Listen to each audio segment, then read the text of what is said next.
sou a Marta Medeiros, sou colunista do Jornal Zero Hora e do Jornal o Globo, tenho 18 livros publicados e estou aqui para bater um papo com vocês.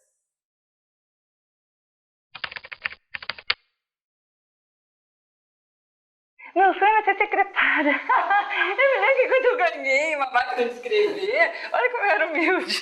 O meu sonho, eu me lembro que eu pensava assim, eu sou agora secretária da Rede Globo. Você lê na Rede Globo que se chamava, nem sei como é que é. E daí eu imaginava que eu fazia o elenco das novelas, eu botava o nome de todo mundo e dizia como é que os atores tinham que se... Olha, uma bobajada! Mas eu achava que eu daria uma boa secretária e acho até hoje. Porque eu sou secretária de mim mesma, né? Eu que agencio tudo, não tenho ninguém que me socorra em nada, assim. Sou pau para toda obra mesmo.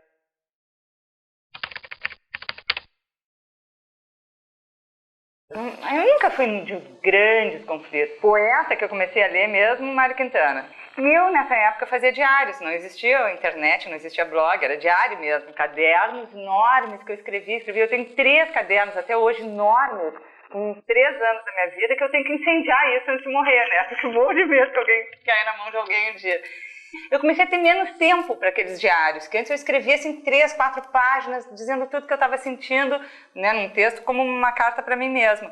E daqui a pouco eu vi que começou a rarear aqueles relatos, e por incrível que pareça, eu vejo esses cadernos, eu comecei a escrever poemas ainda dentro desses diários, dentro desses cadernos, que era uma maneira de eu sintetizar o que eu estava sentindo.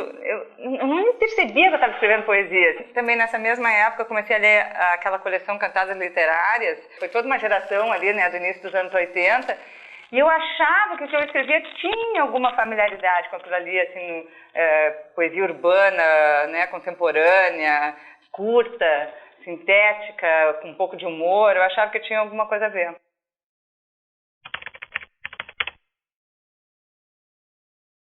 Sabe que eu sempre tive muita sorte, aliada com um talento, não vou dar totalmente de humilde. Se eu parasse para pensar, eu vou pegar e escrever uma carta para o Caio Graco Prado, que era o editor mais importante na época em termos nacionais, né? Que era da Editora Brasiliense e tal. São Paulo, nem sabia que eu existia na vida, nem eu sabia que eu existia. E aí eu pego e escrevo uma carta para ele, escrevo uma carta para o Caio Graco. Meu nome é Marta, sou publicitária, tenho 20 e poucos anos, eu me lembro que idade tinha. Estou te mandando alguns poemas e mandei junto, datilografado, em máquina de escrever, uns 20 poemas eu devo ter mandado, gostaria de uma avaliação. Uns 6 meses depois eu escrevi de novo para ele e disse, te lembras, uns 6 meses atrás eu te mandei uns poemas e estou te mandando outros, foi muito gentil, estou te mandando outros. E se eu escrevesse um livro, isso eu acho que ganhou ele, o nome do livro seria Striptease. E aí ele respondeu dizendo, gostei mais dessa leva de poemas do que da primeira, acho o título excelente e me mantém em contato.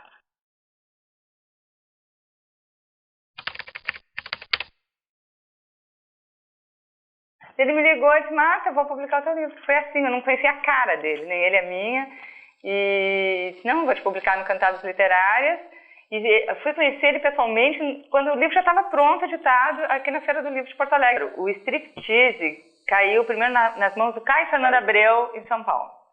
E o Caio, sem eu conhecê-lo, me convidou para almoçar na casa dele. Tá? Quando eu fui lançar o Striptease em São Paulo, eu estava hospedada num hotel, ele na época morava com o Toninho Neto, que é publicitário, escritor também, e o Toninho me ligou, gaúcho, né, disse, Marta, o Caio quer te conhecer, está te convidando para vir almoçar aqui com ele. E daí o Caio elogiou horrores o livro, foi super gentil comigo, e eu disse, Caio, eu já estou pensando já num segundo livro e tal. Ele disse, conta comigo, se precisar de uma orelha, alguma coisa. Imagina, né, um aval maravilhoso. Tem 2 livros de poemas que tem orelha do Caio Fernando.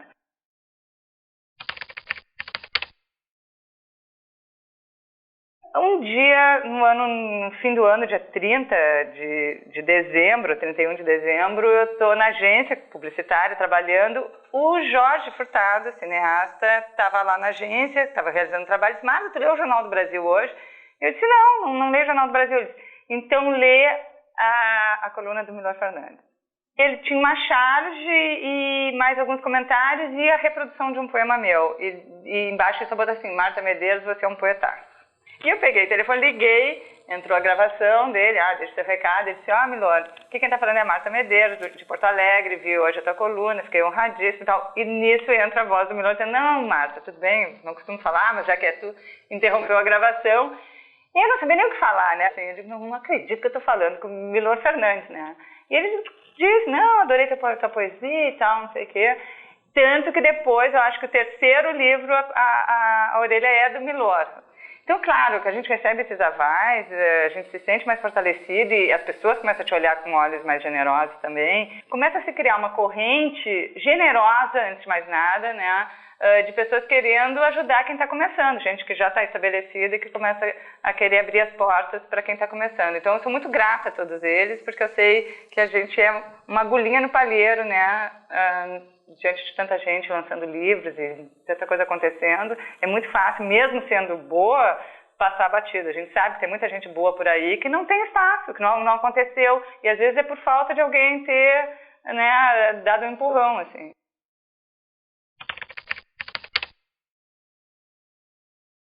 Tudo na minha vida é circunstancial, nada foi muito planejado, e acho que é por isso até que as coisas dão certo, porque eu entro meio descomprometida, não me levo tão a sério. Eu era uma publicitária no máximo razoável, era no máximo razoável, tenho plena consciência disso, de vez em quando acertava, errava muito. Aí entra o acaso, né? Na época eu era casada com um publicitário também, que foi convidado a trabalhar em Santiago do Chile.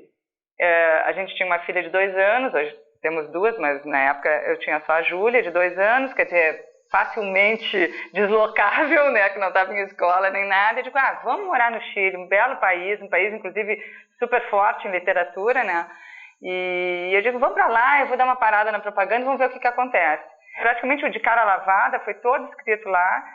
E aí comecei a escrever. Eu me lembro que eu recebia a Veja, minha mãe mandava a revista de vez em quando, e só para praticar eu pegava uma matéria e escrevia a respeito daquilo, assim. Eu estava fazendo crônica sem nem notar que eu estava fazendo crônica, sem ter onde publicar. Um dia o Dinho, Fernanda Schemberg, jornalista, esteve lá no Chile, ficou hospedado lá em casa uns 2, 3 dias, e o que tu está fazendo e tal, e aí mostrei para ele esses textos. E ele trabalhava na Zero Hora na época. Ele disse, deixa eu levar pro pessoal lá para mostrar, os textos são legais e tal. E aí ele voltou para Porto Alegre, mostrou para Augusto Nunes, que na época era o diretor de redação da Zero Hora.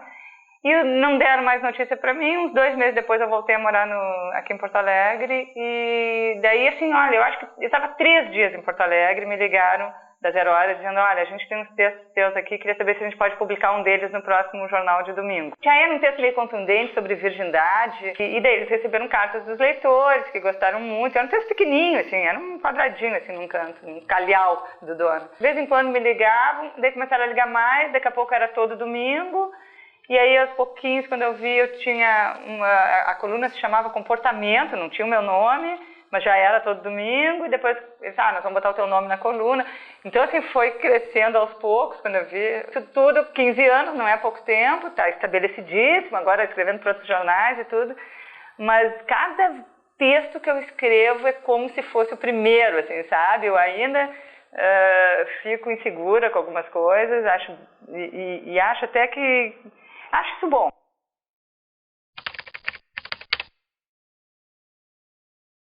Eu me lembro. E aí pediram para eu escrever para uma coluna só sobre relacionamento, tá? Era o Almas Gêmeas o nome. E aí topei, era uma vez por semana, toda segunda-feira mudava o texto. Isso foi muito bom para mim. Internet, né? Começou a me dar projeção nacional, que até então não tinha nenhuma. Aqueles PPS, eu acho aquilo eu acho muito ruim. Por quê? Por mau gosto só. Claro que de vez em quando surge um trabalho que o outro bem feito. Mas primeiro que as pessoas têm mania, acham assim, se existe a palavra amor no texto, já vem com anjinhos e florzinhas e uma música caritésima, é tudo muito cafona, é a exposição do mau gosto. Eu gosto de texto para ser lido e ponto, eu acho que não precisa de enfeite, não precisa de musiquinha, nem de foto, de pôr do sol, nada disso.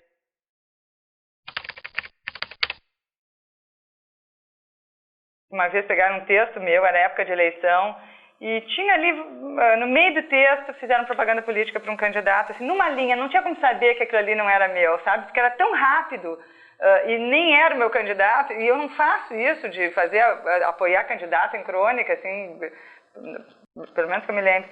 E ali eu fiquei muito chateada, porque ali era má fé, né? Alguém pegar um texto teu, só inclui ali o nome do candidato, falando bem dele, assim, meia linha, e continua circulando o texto. E é teu. A pessoa lê e vê que é meu mesmo, todo o meu estilo, tudo igualzinho. Não tem como numa linha detectar que aquilo ali está fora do contexto. E tem um caso curiosíssimo, né, que é aquele na Itália, que o meu texto foi lido no parlamento italiano, na época que estava tentando tirar do poder o primeiro-ministro, e alguém leu o texto, acreditou o Pablo Neruda, que é um texto que hoje em dia eu já acho que é do Pablo Neruda mesmo. Brasileiros que moravam em Roma entraram em contato e disseram, não, esse texto é de uma gaúcha, Marta Medeiros e tal. Então foi bárbaro, porque o próprio Corriere della Sera entrevistou, eu saiu foto minha, falaram do meu trabalho e tal, se desculparam.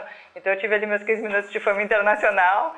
Aí outra coisa que aconteceu com esse mesmo texto, que dizem que é do Neruda, que trocou de nome, se chama Morte Devagar, se eu não me engano está no Non-Stop, no livro Non-Stop. E o Neruda batizou de Morre Lentamente, que saiu publicado num livro, como sendo Neruda, um livro editado por uma fundação religiosa, não sei das quantas. E aí eu fui atrás e pedi para tirar. Daí eu disse, recolhe, que não eram muitos exemplares, era uma edição pequena, uma tiragem pequena, e eu disse, não, daí agora já é desaforo, sabe? Publicado em livro, como sendo Neruda, eu não posso aceitar isso. Também acontece de textos meus, né, ser assinado como se fosse Lia Luft, como se fosse Chabot e tal, e eles reclamaram, eu jamais escreveria isso, então tu já recebe uma ofensa ali que tu nem tem nada a ver com isso. Tem muita coisa que mexe um pouquinho com a vaidade da gente, mas eu também tenho que relaxar, porque é assim e não há o que fazer. Eu escrevi um livro chamado Tudo que eu queria te dizer, que eu escrevia cartas como se fosse homem, padre, suicida. Certamente tem alguma coisa de mim em todos eles também.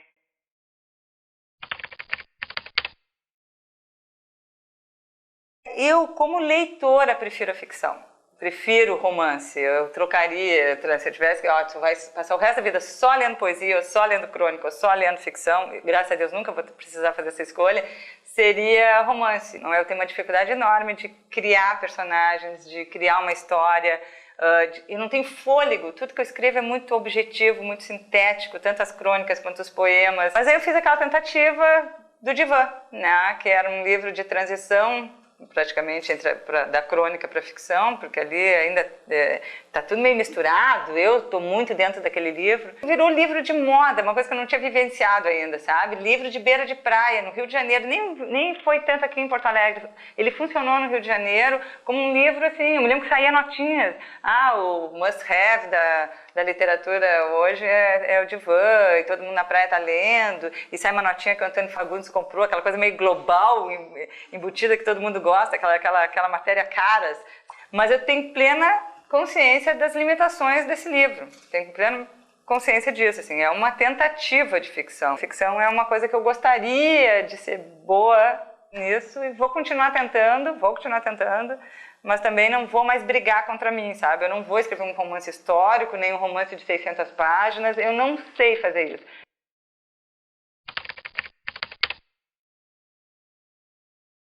Isso é uma vaidade, se a gente pensar. Eu acho que a gente é muito vaidoso, a gente não usa muito essa palavra, prefere usar outras, né? Tipo, minha missão. Eu vivo sem escrever, se eu tiver que parar de escrever, eu não vivo sem ler. Se me dissesse nunca mais vai ler um livro na vida, isso ia ser bem problemático. Eu escrevo para mim mesma, eu não penso em ninguém na hora que eu estou escrevendo, não tenho essa generosidade de, eu quero deixar uma mensagem para o leitor, eu quero mudar o mundo. Eu não quero, eu quero me entender, eu quero conviver melhor com os meus fantasmas. Eu não tenho a menor pretensão de ser uma escritora polêmica ou muito hermética, ou aquela coisa, falem bem ou falem mal, mas falem de mim. Não, falem bem ou não falem de mim. Eu tive a sorte de ser muito acarinhada mesmo, uma coisa impressionante, assim, a quantidade de pessoas que se manifestam favoravelmente. Eu não tenho essa visão muito romântica, não, do escritor que precisa deixar o seu legado intelectual para as outras gerações, não tem nada disso.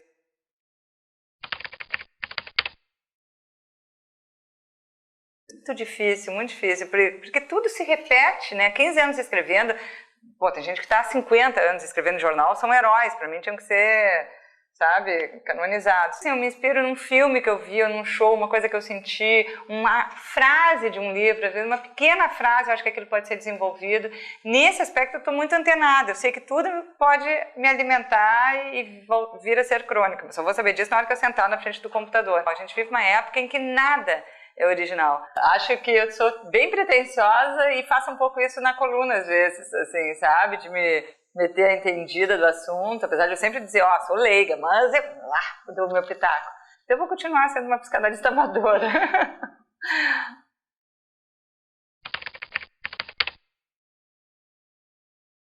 As pessoas geralmente começam seu e-mail da mesma forma. Marta, até como se fosse uma pessoa da família, ou parece que tu escreveu para mim, eu fico impressionada, parece que tu leu meus pensamentos. E essas frases são recorrentes em todos os e-mails. Eu acho que é uma mistura de psicanalista com padre, com melhor amiga, com irmã, e acho que é por isso que as pessoas gostam do que eu escrevo. E eu escrevo sobre isso com muita simplicidade, né? Eu escrevo quase como se fosse um bate-papo.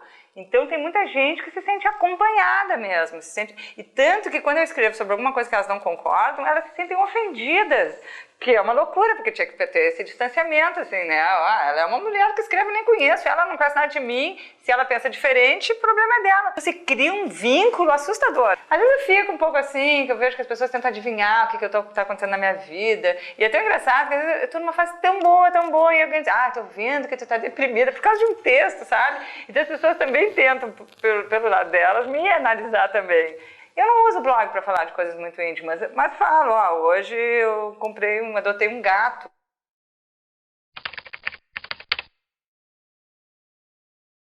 Isso é muito bom, né? Principalmente porque eu trabalho em casa, que eu acho grande luxo eu ser dona dos meus horários. Então, se eu quiser passar o domingo escrevendo, eu passo. E se eu quiser segunda às 3 da tarde estar dentro do cinema, eu estou. O salário, vamos dizer assim, está ligado ao jornal. Então, eu não me sinto muito assim, vivendo de literatura. Não está errado dizer isso. Eu vivo de escrever. Acontecem coisas um pouco exóticas. De repente, tu toca o telefone e é a Malu Mader te desejando Feliz Natal. Hoje eu ponho na ficha do hotel escritora me sentindo uma fraude total. Mas eu digo, como eu vou botar publicitária, eu não trabalho com isso há 15 anos. Vou botar colunista de jornal, é muito específico. Põe escritora, enfim, jornalista, mas não me sinto jornalista. Eu não me sinto jornalista. Jornalista, para mim, é quem tem um compromisso com a informação, sabe? Quem faz uma reportagem.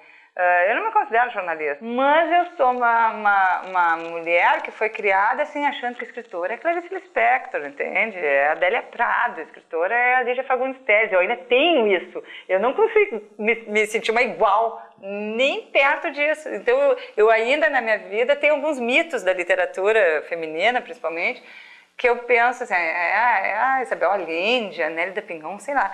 E eu digo, que pretensão escrever escritora, mas enfim, vivo de escrever, é isso, é o que eu sou. Acho que todos nós devemos até manter isso, sabe? Sempre uma dúvida sobre o que a gente está fazendo, que eu acho que é o que faz com que a gente cresça, né? Que a gente queira ser melhor. Eu tenho isso profundamente dentro de mim, profundamente essa sensação de fraude, mas não é uma fraude, não é uma coisa de má intenção, né? Eu estou fazendo o que eu sei fazer. Eu fico furiosa quando alguém critica dizendo, é popular para ganhar dinheiro, é popular para... Porque é como se a gente pudesse escolher ser popular, porque se as pessoas pudessem escolher, todo mundo ia ser popular, entende? Que bom vender muito livro, as pessoas gostarem muito de ti, todo mundo, então, botava um pseudônimo, ia ter o seu lado popular, ganhava dinheiro e fazia o que achava certo. Eu não sei fazer outra coisa, eu não sei ser menos popular, eu não sei ser mais hermética, eu não sei ser mais profunda, eu não sei escrever sobre outros assuntos. É o que eu sei fazer, então nesse aspecto eu acho, isso eu uso com a maior tranquilidade. Meu trabalho é muito honesto, honestidade total. Agora, até aí, achar que sendo honesta, isso me acredita a ser uma boa escritora, faz uma distância. É difícil eu me olhar com um olhar externo. Talvez algumas pessoas digam, não, mas ela escreve muito bem, ela é um ótimo poeta. Muito obrigada, mas não, é muito difícil. A gente está falando de vaidade antes, né? É uma vaidade de ser gostada, mas a vaidade de eu me gostar eu não tenho, tu entende? A vaidade de eu estar super satisfeita comigo mesma, tô jogando um bolão, não tem mesmo, assim, não tem mesmo, eu sou super crítica comigo mesma.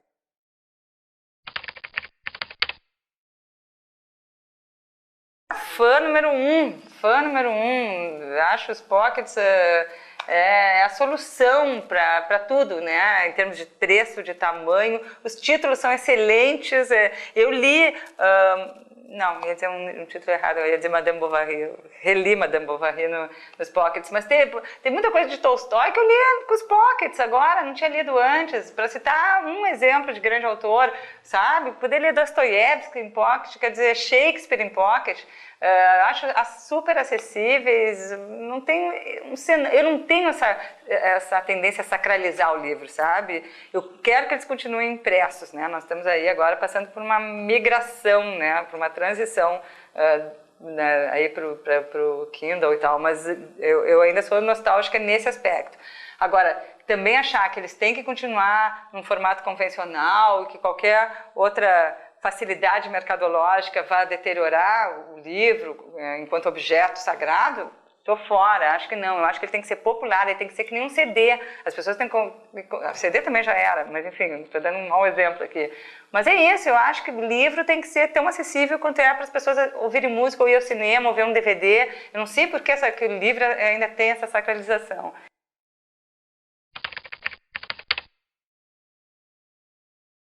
E eu acho que é um conjunto de coisas que aconteceram.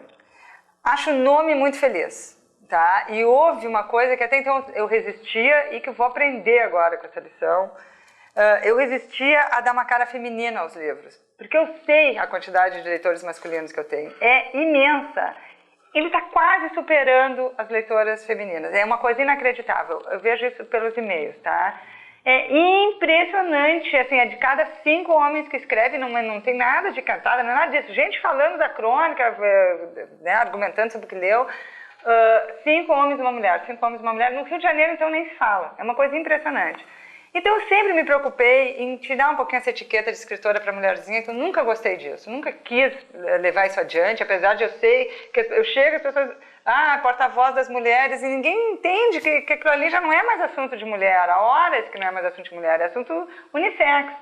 Mas o Doidas e Santas ficou com uma cara extremamente feminina pelo título, que fala no gênero feminino, e uma capa delicada, uma capa, né, que traz uma pin-up. Então, claro que isso é muito feminino. Ele tem toda uma cara feminina e mulheres compram mais livros. Mesmo que os homens estejam lendo, eles vão ler os livros das mulheres deles ou vão ler no jornal, eles não vão comprar um livro chamado Doidas e Santas, provavelmente. As mulheres compram mais livros e as mulheres compraram muito o Doidas e Santas. E eu acho que esse é um aspecto super importante, que eu realmente dei uma sumida numa coisa que eu não queria assumir, que eu atendi a consumidora mulher, não a leitora exatamente, mas a consumidora mulher, a mulher que compra livro. E também uma carreira mais solidificada, então tem aquela fidelização do leitor que já vem se estabelecendo ano a ano, chega 15 anos depois, tu tem o teu time, tu tem a tua torcida já, né? Que nem um time tem o Grêmio tem a torcida dele, o Inter tem, existe a torcida da massa, né? Então, acho que isso aí também... Eu, por exemplo, eu sou fanática por Woody Allen, vamos dizer. Pode vir o mundo dizer que o último filme dele não é bom, que ele errou a mão. Eu vou estar lá e vou assistir, entende? Tem certas pessoas, eu tenho todos os discos do Caetano, todos os filmes do Woody Allen. A gente, né, acaba se apegando a alguns ícones que nos satisfizeram uma época, e mesmo que não satisfaçam mais, a gente mantém uma certa fidelidade.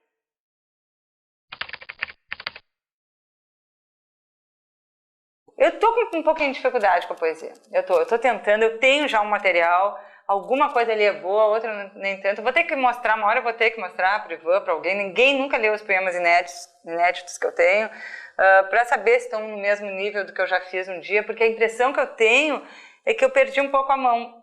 Eu posso estar completamente enganada, né? Eu acho que eu me modifiquei, eu como pessoa me modifiquei de uns anos para cá. Talvez eu esteja menos poética, não sei, esteja mais, sei lá, pragmática, racional, não sei que nome dá. E talvez isso tenha afetado, eu não sei se isso é possível, mas talvez isso tenha afetado, mas eu vou tentar mais.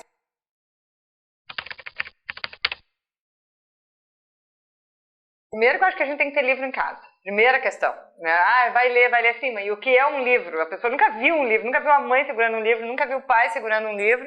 Então a primeira coisa, o livro tem que ser não ter 2 ali em cima da mesinha enfeitando, mas livros consumidos vorazmente dentro de casa, que isso aí já a criança naturalmente enxerga aquilo, você não precisa nem dizer, meu filho leia, tá vendo os pais tendo prazer de ler, aquilo ali vai ser natural e vai ser de fácil acesso, pega ali, abre, acho que eu não gostei, pega outro, já é o primeiro passo, eu acho, é ter o livro à disposição dentro de casa.